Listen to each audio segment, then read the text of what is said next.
পুলিশের জালে গ্রেপ্তার কুখ্যাত দুষ্কৃতী, উদ্ধার একটি আগ্নেয়াস্ত্র সহ 2 রাউন্ড গুলি। নদিয়া রানাঘাট আদালতের এক আইনজীবীকে খুনের উদ্দেশ্যে অস্ত্র মজুত করে পুলিশের হাতে গ্রেপ্তার বগুলার কুখ্যাত দুষ্কৃতী আশিস মণ্ডল। পুলিশ সূত্রে খবর, হাঁসখালী থানা এলাকার বাসিন্দা কুখ্যাত দুষ্কৃতী 2015 সালে রানাঘাট আদালতের এক আইনজীবীর সাথে তার স্ত্রীর বিবাহ বহির্ভূত সম্পর্কের কথা জানতে পেরে স্ত্রীকে গুলি করে খুন করে। সেই মামলায় গ্রেপ্তারও হয়েছিল আশিস। অভিযোগ, এরপর জামিনে মুক্ত হওয়ার পর থেকেই রানাঘাট আদালতের সেই আইনজীবীর সাথে বিবাদ চলছিল আশিসের। অভিযোগ, কয়েক মাস আগে সেই আইনজীবীও আশিসকে খুনের চেষ্টার অভিযোগে গ্রেপ্তার হয়। এবার সেই আইনজীবীকে খুনের চক্রান্ত করার অভিযোগে গ্রেপ্তার হলো আশিস।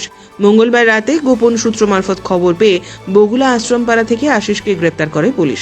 ধৃতের কাছ থেকে একটি পিস্তল এবং 2 রাউন্ড গুলি উদ্ধার করা হয়েছে। পুলিশের প্রাথমিক অনুমান, রানাঘাট আদালতের সেই আইনজীবীকে খুনের উদ্দেশ্যেই অস্ত্র মজুত করেছিল আশিস। বুধবার হাঁসখালী পুলিশ ধৃতকে নিজেদের হেফাজতে চেয়ে রানাঘাট আদালতে পাঠিয়েছে। বুধবার এই ঘটনা প্রসঙ্গে রানাঘাট পুলিশ জেলার অতিরিক্ত পুলিশ সুপার লালটু হালদার একটি সাংবাদিক বৈঠক করে সমস্ত ঘটনার বিবরণ দেন। গতকাল হাঁসখালী থানা বগুলা আশ্রমপাড়া থেকে আশিস মণ্ডল নামে একজন ছিল, ক্রিমিনালই আছে, একে অ্যারেস্ট করে এবং এর পজেশন থেকে একটা আগ্নেয়াস্ত্র এবং 2 রাউন্ড অ্যামুনিশন উদ্ধার হয়। ডিটেল এনকোয়ারি করে, যেটা ইনভেস্টিগেশন করে বা ইন্টারোগেশন করে যেটা জানা যাচ্ছে, এই আশিস বেশ কয়েক বছর আগে, আপনারা জানবেন 2015 সালে এর স্ত্রীকে মার্ডার করে দিয়েছিল, দিয়েও জেলে ছিল, বেশ কয়েক বছর জেল খেটেছিল।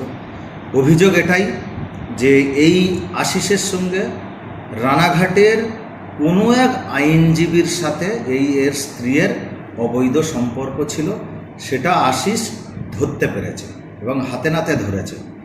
সেই কারণ থেকে অ্যাকচুয়ালি এই আশিস সেই আইনজীবীকে বারবার প্ল্যান করে মার্ডার করবে বলে, যেহেতু তার স্ত্রীর সাথে অবৈধ সম্পর্ক ছিল। সেই রাগে অলরেডি আশিস তার স্ত্রীকে হত্যা করে দিয়েছে, মার্ডার করে দিয়েছে।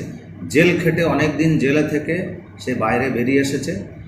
এই ঘটনার একটা রিটালিয়েশন হিসেবে সেই আইনজীবীও একবার একে হত্যার জন্য, মার্ডার করার উদ্দেশ্যে সে ওইরকম তার আরও কিছু অ্যাসোসিয়েটের সাথে ওই আর্মস কেসেই ধরা পড়ে।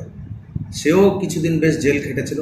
তো পরস্পরের প্রতি এই বিদ্বেষ, এটার থেকেই গতকাল আমাদের হাঁসখালী থানার ওসি এবং তার টিম বগুলা আশ্রমপাড়া থেকে একে আর্মস এবং অ্যামুনিশন সহ এই আশিসকে ধরে।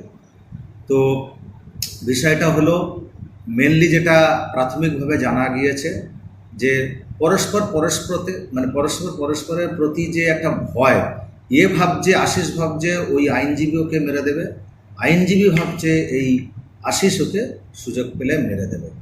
এইটার পরস্পরের বিদ্বেষী মনোভাবের জন্য দুজনে এরকম চেষ্টা করছিল।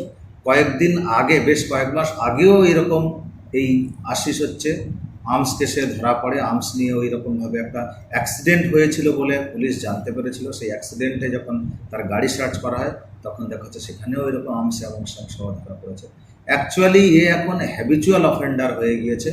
আরও কিভাবে এর বিরুদ্ধে শক্ত ধারা দিয়ে সেইভাবে একে যাকে আটকে রাখা যায়, সেইভাবে আমরা চেষ্টা করব।